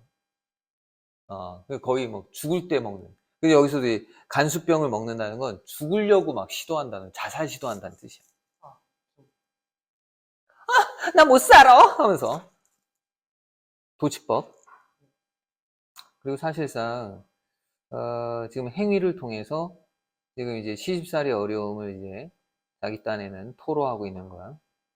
그러면서도 사실은 자기 딴에는 시집살이 어려움을 토로하지만 지금 제목에서도 알 수 있지만 이와 같은 행위들은 다 해서는 안 될, 며느리로서 해서는 안 될 그런 행동들이라는 걸 보여주는 거야. 이런 행동하면 안 된다 라는 거지. 그 다음에 치마 쓰고 내 닫기, 보침 싸고 도망지래. 야, 이거 진짜 이거 뭔 얘기야? 집을 가출하는 거야. 가출한다는 뜻입니다. 집 자주 나가는 거지? 이 미친년이지, 이거. 이쯤 되면은 이건 이제 좀 봐줄 수가 없는 상황이야. 가출을 시도하는 거야? 오락가락 못 견디어 여승이나 따라갈까? 이건 또 뭔 얘기야? 머리 깎고 중이 될까? 뭐 이런 얘기야. 그래서 서리법이지. 들구경이나 하여 볼까? 나물이나 뜯어볼까? 이건 계속 뭐야? 밖에 나돌아다니는 그런 모습인 거지. 긴장죽이 번님이요. 긴장죽이 친구라는 얘기인데 의인법이지? 의인법을 통해서 담배 졸라 핀다 이런 얘기야. 담배는 내 친구. 이해했지? 맞죠? 뭐 여자도 담배 필 수 있지. 담배 필 수 있는데 해서는 안 될 짓을 얘기하는 거 지금. 이러면 안 된다. 문복하기 소일이요. 야, 문복은 또 뭐야? 김건희가 좋아하는 거야. 확실히. 점치는 거야. 어, 전복이야, 전복이. 그 실제로 뭐 나중에 알게 된 사실이지만 그 윤석열이 용산으로 가게 된 게 그 용의 여주를 품은 지역이다. 이 무속의 영향을 받은 거라는 건 뭐 이제 다 알지 않냐? 병신 같아. 아유, 하여튼 씨. 아무튼 문복하기 소일이고 겉으로 서름이요 속으로 딴 생각에 이게 뭐야? 소위 말해 표리부동한 거지? 겉으로는 온갖 서러운 표정 다 하고 속으로는 어떻게든 뭐 소위 말해 빠지려고. 우리 그 학교에서도 선생님 배 아파요. 저 못하겠어요. 그래서 속으로는 뭐야? 슬쩍 학급 일에서 빠지려고 하는 그런 양아치 같은 새끼들 있지 않냐? 여기도 그런 거야.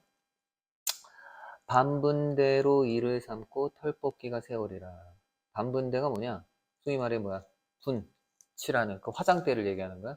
그 화장대로 이를 삼는다는 건 맨날 화장질만 하는 거지. 그 털뽑기 곁털 말이야. 쉽지 않네. 소위 말해 외모만 가꾼다 이런 얘기인데 이것도 꼴불경이다 이런 얘기인데 뭐 요즘이야 뭐 워낙 그 미용 산업이 발달해서 뭐 이 정도 가지고는 뭐 문제되지 않는데 옛날만 하더라도 여자가 단아한 아름다움을 누리는 게 중요하지 이렇게까지 꾸미는 것은 기생이나 하는 짓이다.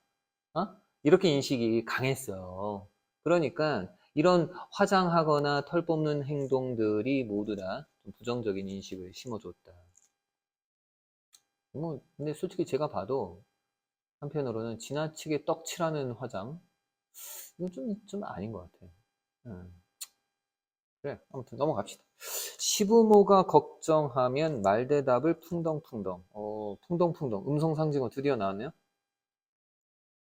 풍덩풍덩이 뭐야? 함부로 말대답을 한다. 어서 말대답 뒤질라고 이런 얘기지. 남편이 걱정하면 뒤중그려 만넋수라. 뒤중그려라는 말이 뭐야? 삐뚤어지게 말대답한다는 얘기입니다. 이제 이 여자가 처음하고 많이 달라졌네. 처음과 거의 비슷하구나. 처음부터 시집을 욕했지. 근데 이제는 들이대요. 시부모가 준우야, 너 이렇게 하면 되겠니? 응? 만약에 그랬다면, 준, 준수, 준순이. 하여튼 여자한테 한마디 하면,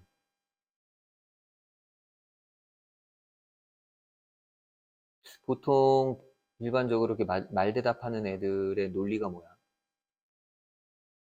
시어머니도 그때 그러셨어요. 뭐 이런 거. 또 남편도, 여보, 이랬다며? 이래서 되겠어? 너나 잘하세요. 뭐 이런 거지. 때리고 싶어. 자, 계속 보죠. 들고 나니 초롱꾼에. 초롱꾼은 뭐지? 이거 중요해. 간사한. 아니에요. 원래 그 종놈들 중에서 좀 어린 아이들이 이렇게 밤에 이제 밖을 외출을 할 때 초롱불을 들고 이렇게 앞장서서 이렇게 길을 밝혀주는 사람을 초롱꾼이라고 그래요. 그런데 걔랑 눈이 맞는 거지. 어. 그래서 초롱꾼의 팔자나 고쳐볼까?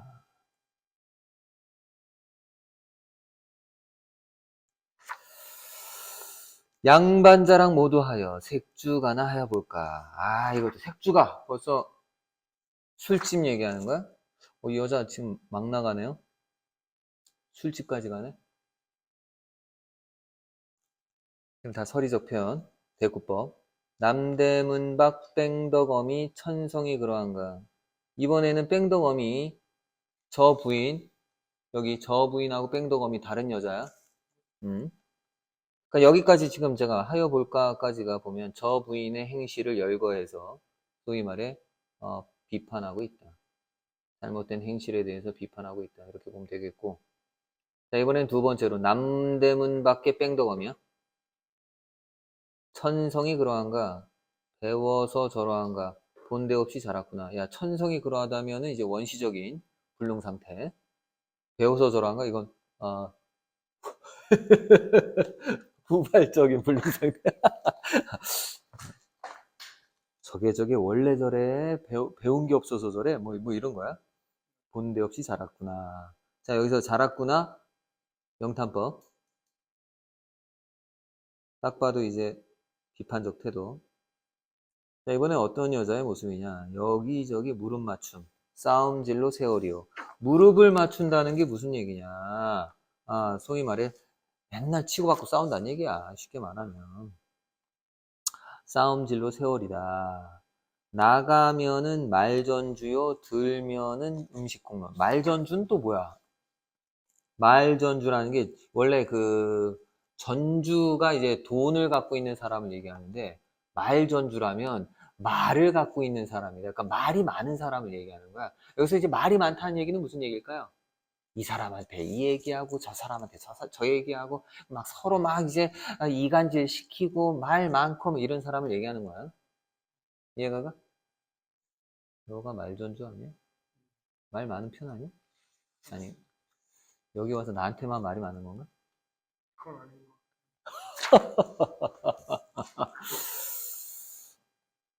네. 말이 많으면 이준석처럼 됩니다.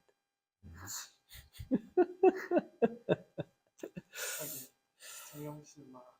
네. 훌륭한 인품의 소유자이기 때문에. 시간이 끝나. 또 뭔 얘기인가 했네.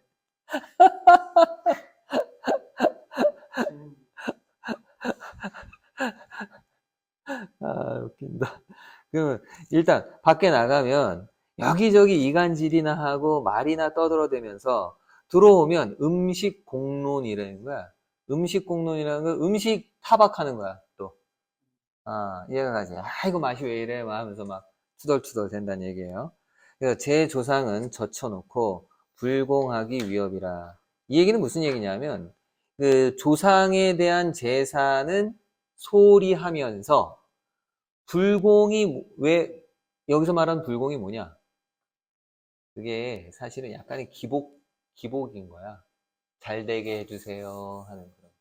자기 잘 되게만 해달라고 복을 비는 거지. 이해했어 무슨 말인지? 그래서 실제로도 그 심청전에서도 보면 공양미 300석을 내면 눈을 뜨게 해준다는 거 아니야? 누구에게 내는 거야? 부처님께 공양미 300석을 내라고 하는 거야. 이게 사실 불교의 왜곡이거든, 그거 엄밀히 말하면. 불교는, 야, 부처님께 돈을 내야 눈을 뜨게 해준다? 이게 말이 된다고 생각해? 그냥 상황 설정이 그런 건데, 근데 사람들이 오랜 세월 불교를 믿다 보니까 불교의 기복적인 신앙을 집어넣은 거야. 이 기복은 원래 무속신앙이잖아. 그러니까 자연스럽게 우리나라의 전통상 무속과 불교가 한 몸이 돼버리는 그런 상황이 만들어진 거죠. 이해가 가요? 그래서 불공을 들인다는 건 정말 이제 열심히 덕을 닦는다는 게 전혀 아니고 그냥 기복을 자기만 복을 비는 그런 행동. 이해가 갔지? 조상들은 아랑곳하지 않고 여기서 이제 특히나 다시 한번 유교적인 제사의 중요성을 강조하고 불교를 뭐 하는 거야? 누르는 그런 모습이 또 나타나는 거지. 다음에 무당 소경 푸닥거리 의복까지 다 가져나가고 했는데 이것도 이제 무당은 아까 얘기했듯 뭐 점치는 무당 알지? 무당? 응. 근데 의복까지가 다 나간다는 건 무슨 얘기야? 다 돈을 뺐다. 돈으로 주는 게 옷이야 옛날에 무당한테 옷을 많이 줬어. 이상해 왜 옷을 주는 거야? 옷이 귀해서 그런가 봐. 응. 그러니까 이제 뭐라 그럴까 굿을 했으면은 뭘 줘야 되냐면 그걸 우리가 뭐라 그러지? 점치고 난 다음에 복채라고 하지. 복채를 줘야 되는데 그걸 이제 옷으로 대신한 거지. 그 다음에 남편 모양 볼짝시면 삽살개 뒷다리라. 남편을 개에다가 그것도 개의 뒷다리에다가 비유한 거야. 야 개의 뒷다리. 야 너무하지 않냐 이거?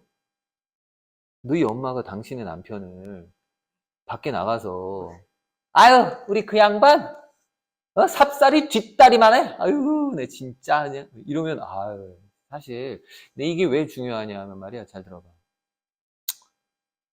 부부 사이가 안 좋을 수 있죠 남편에 대해서 불만이 있을 수 있습니다 근데 그걸 밖에 나가서 떠들어대기는 부인은 정말 격이 떨어져요 아무리 좀 불만이 있다 하더라도 그런 것들을 밖에 나가서 얘기하는 건 아니야 너도 명심해 알겠어? 가족에 대한 이야기는 정말 웬만해선 되도록이면 불만을 표현하는 거. 그냥 웃기려고 할 수는 있겠지. 근데 진심 어린 뒷담화는 오히려 반대로 욕먹어요. 자, 계속 봅시다. 자식 거동 볼짝시면 털 벗은 솔개미라. 이것도 이제 두 줄 묶어서 대꾸법이자 비유 나오지? 남편을 욕하고 자식을 욕하는 모습이야. 털 벗은 솔개미라는 게 이제 솔개, 새인데 털이 다 빠진 볼품없는 못생긴 뭐 이런 뜻이 되는 거나 그 다음에 엿장수 떡장수는 아이 핑계 거르지 않아 이것도 무슨 얘기일까? 엿장수 지나갈 때마다 항상 아유 애가 먹고 싶다고 핑계대고 사실 지가 먹고 싶은데 얘가 지가 먹고 싶은데 애 핑계대고 콕 산다는 얘기야 아주 그냥 탐욕스럽다는 거고 물레 앞에 씨야 아픈 선하품 기지개라 이게 또 무슨 얘기야? 이 여자들이 배틀 짜고 옷감 짤 때 항상 여자들의 몫이죠. 여기 이제 물레에서 씨앗이란다는 건 이제 씨를 뽑는 행위인데, 그러니까 정작 여자로서의 소임을 다해야 되는 중요한 이제 일을 하려고 하면 너처럼 지금 뭐 하고 있다? 하품질이나 하고, 게을러 터졌다. 이런 얘기야. 그러니까 학생으로서 당연히 네가 해야 될 소임은 뭐야? 공부. 이제 공부하려고 딴 마음 먹고 싫어, 하기 싫어, 뭐 이런 거랑 똑같은 거지. 네. 며느리의 특징이네요. 며느리의 특징. 이야기책 소일에 음담패설 요기로다. 그러니까 이야기책, 여기서 한 가지 이야기책이라는 소설을 얘기합니다. 옛날에 소설에 대해서 되게 부정적으로 봤어. 야, 시간 그렇게 할 짓이 없어? 쓸데없이 소설이나 쳐있고? 그 옛날에는 사실 소설이라는 것을 그냥 잡담 정도, 이해가 가? 아주 그냥 잡담, 잡스러운 일 정도로 이해를 했고, 그 다음에 또 하나는 음담패설입니다. 이게 뭐야? 그게 야한 얘기, 야한 얘기 좋아한다, 이런 얘기입니다. 어허. 요기라는 말은 뭐야? 간식거리야.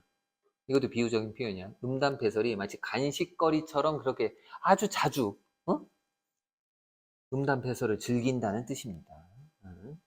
자, 이 집 저 집 이간질로 모함 잡고 똥 먹이고 똥 먹인다는 건 뭔 말이야? 이거 좀 심한데?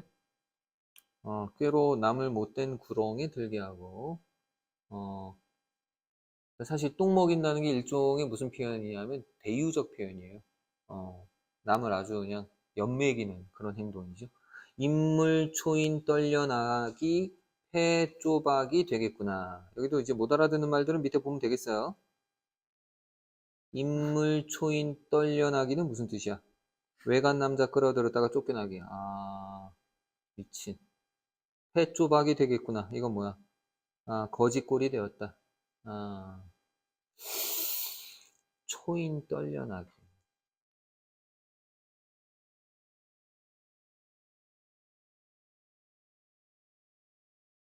근데 여기서 이제 주의해야 되는 건 외간 남자를 끌어들였다는 뜻이잖아.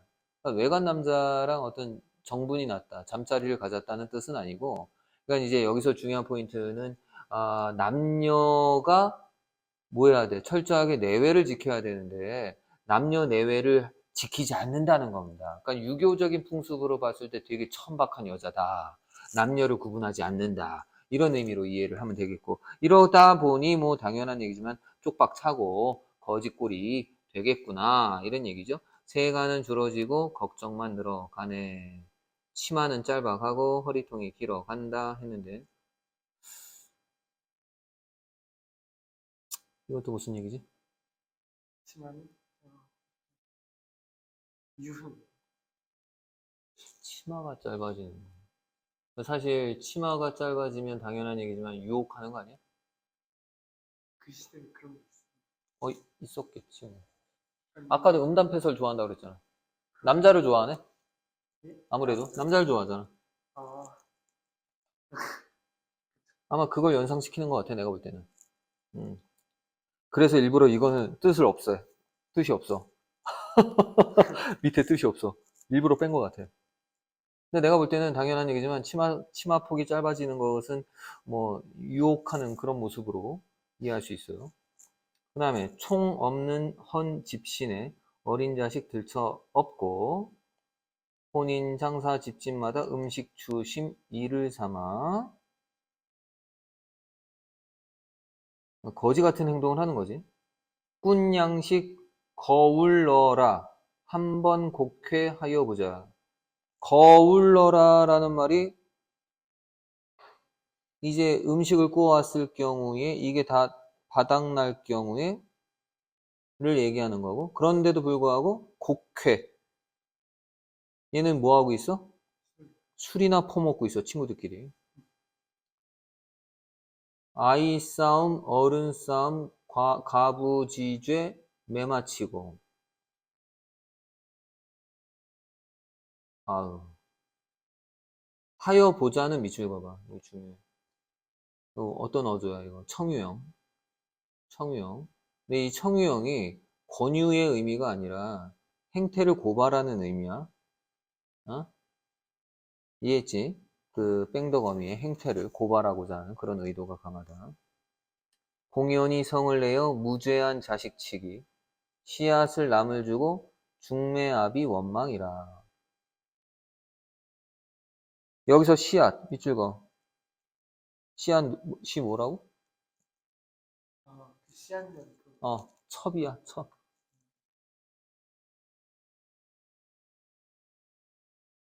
살았다는.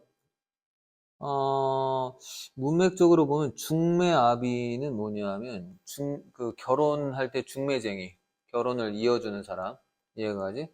그런데 소위 말해서 이제 첩을 남을 주고 어, 원망을 오히려 이 중매쟁이에게 원망을 한다? 아, 잠깐 어떤 상황이지? 죄를 떠넘겼다는 말. 어, 씨앗을 남한테 준 다음에 쟤가 줬어. 음. 자기가 팔아놓고 중매쟁이가 팔았다고 했다. 약간 이런 거 같아. 아, 남한테 탓을 하는, 그래서 원망. 음, 나는 이제 지금 씨앗년을 남을 줬다. 그러고선 중매쟁이를 탓한다. 그럴 수 있지. 좀 재밌는 일. 누나가 못한다. 재민이가 왜 나와 또? 재밌는 일. 아, 얘한테 물어보라고? 재미나이한테? 아, 난 또 뭐라고, 씨. 발음 똑바로 해. 제명의로 들으셨어요. 어, 그럼 너무 뜬금없는데. 그러니까, 갑자기 그게 왜 나와.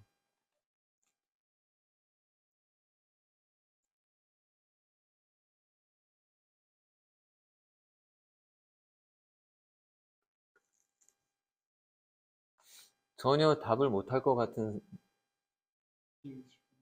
데도 간혹 답을 하더라고. 매우 신기하게.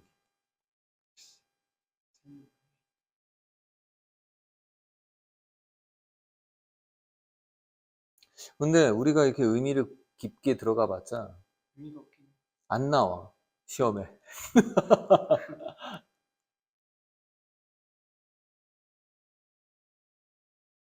아, 자신이 좋은 뜻으로 다른 사람에게 뭔가 귀한 것을 주거나 좋은 일을 주선을 했는데 그 결과가 좋지 않거나 상대방이 만족을 못할 때 오히려 그 중간 역할을 했던 사람을 원망한다. 이건 아닌 것 같은데. 아니야, 비슷해. 그러니까 예를 들어서 내가 누군가에게 남한테 첩을 소개를 해줘서 줬어. 그런데 그 사람이 만족을 못해. 아니면 불만이 있어. 그러면 중매쟁이 때문에 그렇다고 이러면서 남 탓을 하는 거지. 중간에 했던 역할을 했던 놈이 있을 거 아니야, 그 중간에. 그놈 때문이야, 막 이러면서. 약간 뜬금없는 거. 왜요? 왜요? 약간 문맥이. 아, 그러니까 그만큼 뭐냐. 아, 자기 잘못을 남에게 돌리는 그런 나쁜 행태를 보이고 있다는 얘기지. 어, 자기가 잘못해놓고 남 탓을 하는 그런 모습이다. 그 얘기야. 그런 얘기고. 그 다음. 며느리를 쫓았으니 아들은 호랍이요. 딸 자식을 데려오니 남의 집 결단일래. 했는데. 이것도 무슨 말이야? 뺑덕 어미가 아들 며느리가 있을 거 아니야. 아, 행실을 트집 잡아서 며느리를 친정으로 쫓아낸 거야. 며느라, 너 하는 짓이 이게 뭐니? 안 되겠다. 너 소방 맞아라. 친정으로 꺼져! 그렇게 해서 아들은 호라비를 만들었다. 그런 얘기고. 딸 자식 데려오니 남의 집 결단일세. 이건 또 무슨 얘기야? 시집간 딸이 있을 거 아니야. 시집간 딸. 야, 엄마 나 힘들어 시집살이. 그걸 왜 참고 살아? 너 데려와! 이리 와! 그냥! 그래가지고 남의 집을 결단내는 이런 모습. 그러니까 여기서도 아까 그 앞서서도 얘기했지만 시집살이는 그냥 꼭 참고 해야 된다는 그런 어떤 뭐라 그럴까 여성으로서 고통을 참아내야 되는 인고의 그런 여성상을 강요하는 거지. 엄밀히 말하면 목구멍이 드슈하면 무리에 무이 음란이요 두 손뼉을 두드리며 방성되고 회귀하다 했는데 이것도 무슨 말일까? 목구멍이 들썩하면 물에 무이 음란이요. 뭐야 이게 뭔 말이야? 시끄럽게 말해. 목구멍이 들슈한다는 게 뭐야? 그러면 갑자기 얘가 예의가 없어지는 거야? 그리고 음란해진다는 거야? 그리고 두 손뼉 두드리면서 방성대곡 한다는 건데 이게 이 모습이 해괴하다. 한마디로 말해 음주 감호한다니 술 처먹고 응? 목구멍이 물색한다는 게 술 먹었다 이거야. 술 먹으면 애새끼가 이제 애새끼래. 이 뺑덕 어미가 이성을 잃고 말이야. 신나게 놀고 손뼉 두드리고 막 그냥 놀고 자빠지는 그런 음주 가무를 즐기는 그런 모습이야. 무슨 꼴의 생투기로 머리 싸 드러눕고 이것도 뭐 생투기라는 게 뭐야? 생투기는 소위 말해 트집 잡고 싸움질하는 거야. 그래서 머리 싸 드러눕는다. 아유 못 살아 하면서 드러눕는다. 간부 달고 간부 오 야 이거 중요해. 달아 나다 관비 정속 흐뭇하다. 정속 관비 정속이 뭐야? 죄를 범한 여자를 관비로 소속시키는 것 흐뭇하다. 요게 드디어 어떻게 된 거냐? 간부라는 건 바람핀 남자야. 간부. 그러니까 무슨 얘기야? 뺑덕어미와 바람핀 남자와 달아나다가 얘가가 달아나다가 어떻게 된 거야? 걸린 거지. 그렇게 돼서 죄를 범한 여자로서 관비가 된 거야. 결국은 결론적으로는 그렇게 해서 아주 흐뭇하다. 기쁘다. 거 봐라. 씨. 어? 결국 저런 꼴이 나는구만. 아유 쌤통이다. 뭐 이 정도가 되겠지? 이해가 갔어? 어. 그다음에 무식한 창생들아. 자 여기서 이제 드시오. 무식한 창생들아. 밑줄 쫙. 청자야. 청자. 청자가 창생들이라는 게 백성들을 얘기하는 거야. 야, 이 무식한 백성들아! 저 거동을 자세히 보세요. 여기서 저 거동이란 누구 거동? 뺑덕어미와 앞서서 저 부인의 거동을 잘 봐라. 어? 그런 줄 알았거든. 고칠 개자 힘을 쓰고 옳은 줄 알량이면 행하기를 위주하소. 아무리 용렬하나 그름 오름 모를 쏜가 했는데 야 아무리 어리석어도 옳고 그름을 모르겠냐. 답답하다. 서리법을 통해서 다시 한번 당부하는 거죠. 서리를 통해서 옳은 일을 하자고 당부하는 겁니다.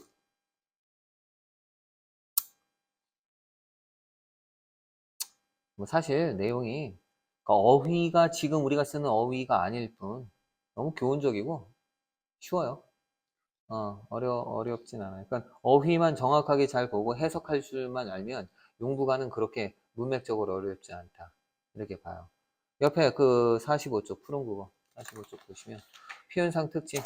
자, 긴장죽의 번님, 의인화, 남편 모양, 삽살개, 자식 거동, 솔개미, 이것도 비유화 됐고, 이해했지? 그 다음에 세가는 줄어지고 걱정만 늘어가고 치마는 짧아가고 허리통이 길어가고 이것도 열거 됐고 여기서 의미가 대비되는 어휘 그렇지? 세가는 줄고 걱정만 늘고 짧고 길고 대비 그 다음에 며느리 쫓고 아들은 호래비고 딸 자식 데려오고 남의 집 결단 이것도 됐고 계속해서 이게 대꾸가 왜 여기서 잘 딱딱 먹히느냐 읽기 편해지는 읽기 편하면 외우기도 편하지 일부러 그래서 그 구술적 이유로 이렇게 딱딱딱딱 편하게 대꾸법으로 이야기를 했다. 이렇게 봐야 되겠고 마지막으로 간부 달고 달아나다 관배 정속 흐뭇하다. 여기서는 감정을 나타내는 어휘를 직설적으로 표현했다. 통쾌함을 드러내고 있다. 네. 그 다음에 이제 부인에 대한 얘기 시가족들 욕한 거야.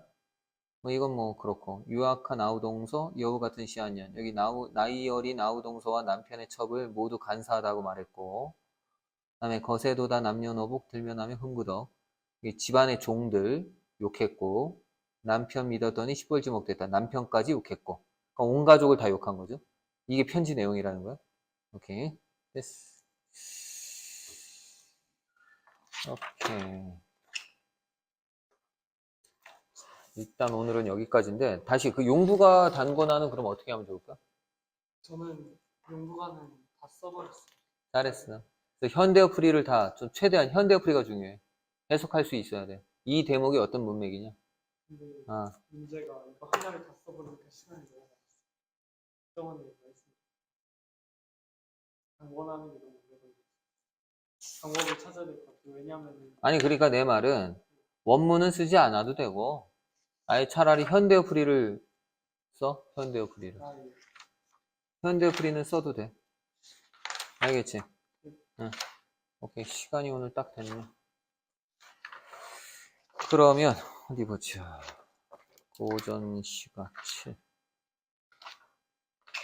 네가 말한 이거는 내가 만들어 놨는데 현대시 이건 뭐 다음 주에 하자.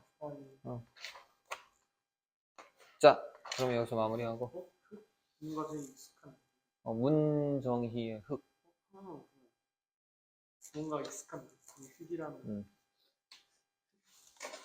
막 중학교 때 수민아 배웠던 거. 수민아 열심히 해 뭔가